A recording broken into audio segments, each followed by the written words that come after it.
Doctor ఆమె చెప్తా వెంబడే ఉండి ఇది చేయి అది చేయదని.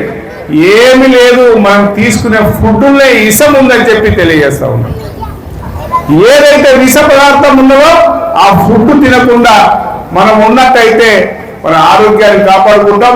ఇక్కడ ఉన్న వాళ్ళందరూ కూడా మన ఇళ్ళకి పోయి మనం చేసేటువంటి ఏదైతే బర్గర్ పిజ్జా తింటున్నామో దయచేసి అవన్నింటిని మానేయమని చెప్పి నేను తెలియజేస్తా ఉన్నాను.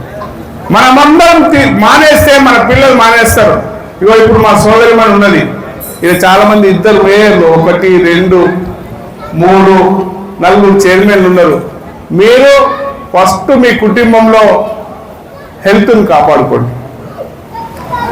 మల్లారెడ్డి గారు ఉన్నారు, 74 సంవత్సరాలు, ఆయనతో మనం అందరం బుక్కలేమనుకుంటారండి. రన్నింగ్ పోటీ పెడితే ఫస్ట్ మల్లారెడ్డి వస్తాడు.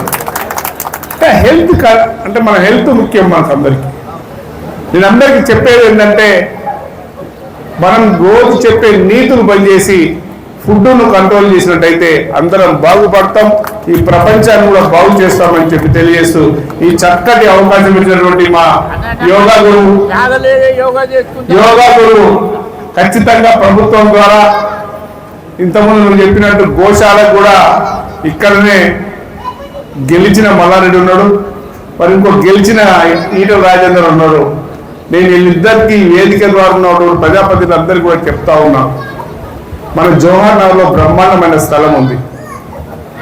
మొన్ననే గోవుల కోసం గోశాల కోసం ప్రభుత్వం 100 ఎకరాలు ఇస్తానని చెప్పింది.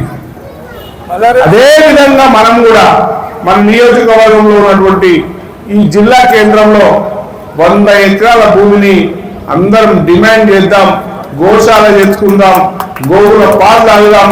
దానితో పాటు ఇక్కడ ఉన్నటువంటి చారి గారికి కూడా యోగా గురువు గారికి కూడా స్థలం కేటాయించడానికి ప్రభుత్వాన్ని కోరుదామని చెప్పి తెలియజేస్తూ ఈ చక్కటి అవకాశం ఇచ్చినటువంటి జవహర్ నగర్ దమ్మాయి మున్సిపాలిటీ వాసులందరికీ ధన్యవాదాలు తెలుపుతూ ముగిస్తా ఉన్నాను.